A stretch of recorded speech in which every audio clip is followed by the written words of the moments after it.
কবিতা পাঠের সময় এখন। কবিতা পাঠের মধ্যে রয়েছি পত্রিকা থেকে কবিতা পাঠ। এই পর্বে আজ আমরা বিভাব পত্রিকা থেকে কবিতা পড়ব। প্রথম কবির নাম বুদ্ধদেব দাশগুপ্ত। প্রথম কবিতার নাম চোখ। নাইবা রইল হাজার মাইল রাস্তা, নাইবা রইল নিযুত কথা বাকি, তুমি তো আছো চোখের মধ্যে, রাস্তা শব্দ তোমার চোখে রাখি। অন্তঃস্থল। চারপাশের এই বরফ, এ তো তোমার চোখের জল।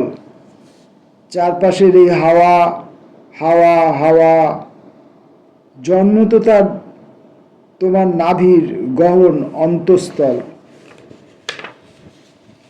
অন্ধকার। এখন একটানা এক অন্ধকারের ভেতর অন্ধকার হয়ে ছুটে চলা। এখন একটানা এক হাওয়ার ভেতর হাওয়া হয়ে উড়ে চলা। এখন একটানা সাদা কালো মেঘের ভেতর মেঘ হয়ে ভেসে চলা। তোমার কাছে আসতে গিয়ে টানা দিনগুলো হারিয়ে গেল অনেকগুলো ঘন্টা, মিনিট, সেকেন্ড। মেঘের ভেতর অন্ধকারে হাওয়ায় কি ছিল ওই দিনের ভেতর? কতখানি মায়া ও ম্যাজিক, কতখানি হাহাকার হাসি। তুমিও কিছু হারিয়েছ। মনে পড়ছে নখের দিকে এগিয়ে যাচ্ছে আঙুল, নাকের দিকে ঠোঁট, চোখের দিকে মনস্ক এক চোখ। কিছু হারিয়েছ। এখন একটানা এক অন্ধকারের ভেতর আলো হয়ে জ্বলে ওঠা। এখন একটানা এক হাওয়ার ভেতর শান্ত হয়ে বসে থাকা। এখন একটানা সাদা কালো মেঘের ভেতর জল হয়ে ঝরে পড়া। জলের তলায় তুমি, তোমার অনন্ত জলরাশি। পরবর্তী কবির নাম কালীকৃষ্ণ গুহ।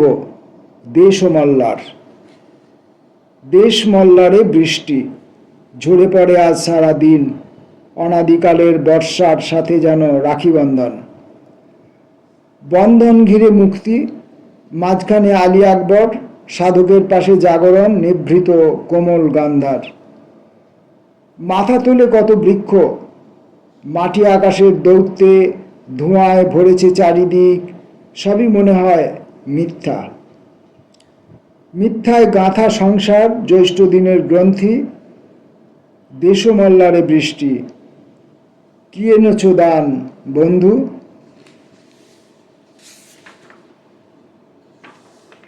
পড়ব অমরেন্দ্র চক্রবর্তীর কবিতা। অমরেন্দ্র চক্রবর্তীর 7টি কবিতা। প্রথম কবিতা নববর্ষ। তোমাকে পাওয়াও যা, না পাওয়াও তা, এমন নিষ্প্রিয়ভাবে তারা ফোটে। আমাদেরও বছর আসে, চলে যায়, নববর্ষ আসে। অমরেন্দ্র চক্রবর্তীর প্রথম কবিতা পড়লাম, নববর্ষ। দ্বিতীয় কবিতা বাসভূমি, 2010। সাইকেলে বাদুর ঝোলা মুরগির বান্ডিল দেখি, অন্ধ হই প্রাণপণে কবেকার। দেশের বাড়ির মাঠে তালসারি, সাঁঝের শঙ্খ শুনি। এইসব দেখতে দেখতে, শুনতে শুনতে আমাদের রক্তাক্ত বয়স শুধু বেড়ে যায়, ছেড়ে যায় শৈশবের মায়াময় জন্মভূমিটুকু। আয়ু। যতই এগোও তুমি, দূরে উড়ে যাওয়ার সাধ্যে নেই, টিকটিকির মুখে ধরা ফড়িংয়ের মতো। তার চেয়ে মেঘ হও, বৃষ্টি হয়ে উর্বরতা দাও, ফুলে ফলে ফসলের বীজে তোমার জীবন চূর্ণ যেন কিছু অবদান রাখে। অমরেন্দ্র চক্রবর্তীর কবিতা অবসর। এখন আমার আয়েশ করার দিন এলো, এখন আমার একলা হবার দিন এলো, এখন আমার স্মৃতিচারণ দিন এলো, এখন আমার স্বপ্ন ঘাঁটার দিন এলো, এখন আমার অরাজনৈতিক দিন এলো, এখন আমার মুচকি হাসির দিন এলো, এখন বিষাদ বিলিয়ে দেবার দিন এলো, ধুলোয় কাঁদায় নাচন কোদন দিল এলো। যত দেখি ছাড়ানো মুরগির মতো মেঘ, যত দেখি তত ভাবি এবারও কি বৃষ্টি হবে না। সন্ত্রস্ত সন্ধ্যার মতো গ্রাম, সেইখানে গর্জন তেলে মাজা শামুকের মায়া ঢাকা মুখ। পুলিশ বেষ্টিত মঞ্চে চিৎকার ছাড়া আর ভাষা নেই। যত দেখি তত ভাবি দুঃখ দেখে কেউ আর কেঁদে উঠবে না।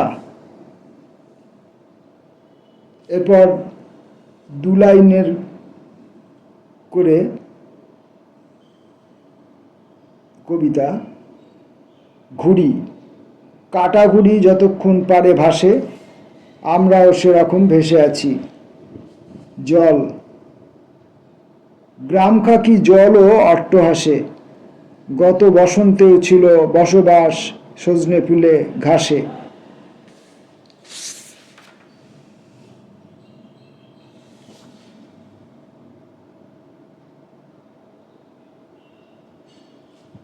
অভি সেনগুপ্তের 2টি কবিতা দিয়ে আপাতত আজকের এই কবিতা পাঠ শেষ করব। এখানেই শেষ নয়। অভি সেনগুপ্ত। ঘুমে তলিয়ে যাবার আগে তোমার চেহারা নিয়ে নানা জনে নানা কথা বলে দিতে পারে। খেলা শেষে সন্ধ্যার মাঠের মতন আমার মনে হয়, সঙ্গে ঝড়ের তাণ্ডব, এক পশলা বৃষ্টি, তাহলেই হলো। অন্তরঙ্গ প্রকৃতির মধ্যে বহির্মুখী এক টুকরো প্রকৃতি মিশে যাবে সহজেই। এখানেই শেষ নয়। ঘুম ঘরে যে আড়াল পেতে চাও তুমি, আকাশ সেখানে তার সেরা রং নিয়ে সেজে আছে। উল্কাপাত, রামধনু আর আতশবাজি ইচ্ছে হলে মিলেমিশে হাঁটাচলা করে যাবে সেই স্তব্ধতায়। যদি মনে করো এই কবিতার পুরোটাই তোমার চাহিদা, যদি মনে করো এই কবিতার পুরোটাই তোমার চাহিদা, আবার যদি মনে করো এই কবিতার পুরোটাই তোমার চাহিদা মেনে লেখা হবে, তাহলে বসাও তুমি যা যা দিতে চাও। বসাও যা তোমার কলমে আসে, ইঙ্গিতে আমার, দোষ ত্রুটি তাও মেনে নেব আমি। আমাদের চেনা চেহারা, অচেনা হয়ে যাওয়া, বিরহ, যৌনতা সব বসাও তোমার চাহিদার কথা ভেবে নিয়ে। এই অবসরে আমি বাইরে বেরিয়ে যাব, উঁকি মেরে দেখে নেব আমাদের প্রিয় রেস্তোরাঁ টেবিলে এখন কারা বসে। কতটা স্মৃতিকাতর আজও সেই সব রাস্তা, হাসি মুখে যা প্রশ্রয় দিত আমাদের সব হঠাৎ আবদার।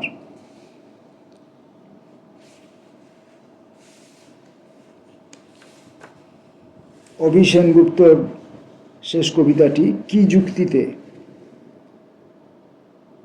সত্যি যদি যেতে চাও, একগুঁয়ে ভ্রমরের মতো তাড়া করে তোমার গন্তব্য আমি ঠিক চিনে নেব। কোনো নারী কোনো পুরুষের কাছে থাকবে এতে চুলচেরা বিচারক হবার কিসের প্রয়োজন।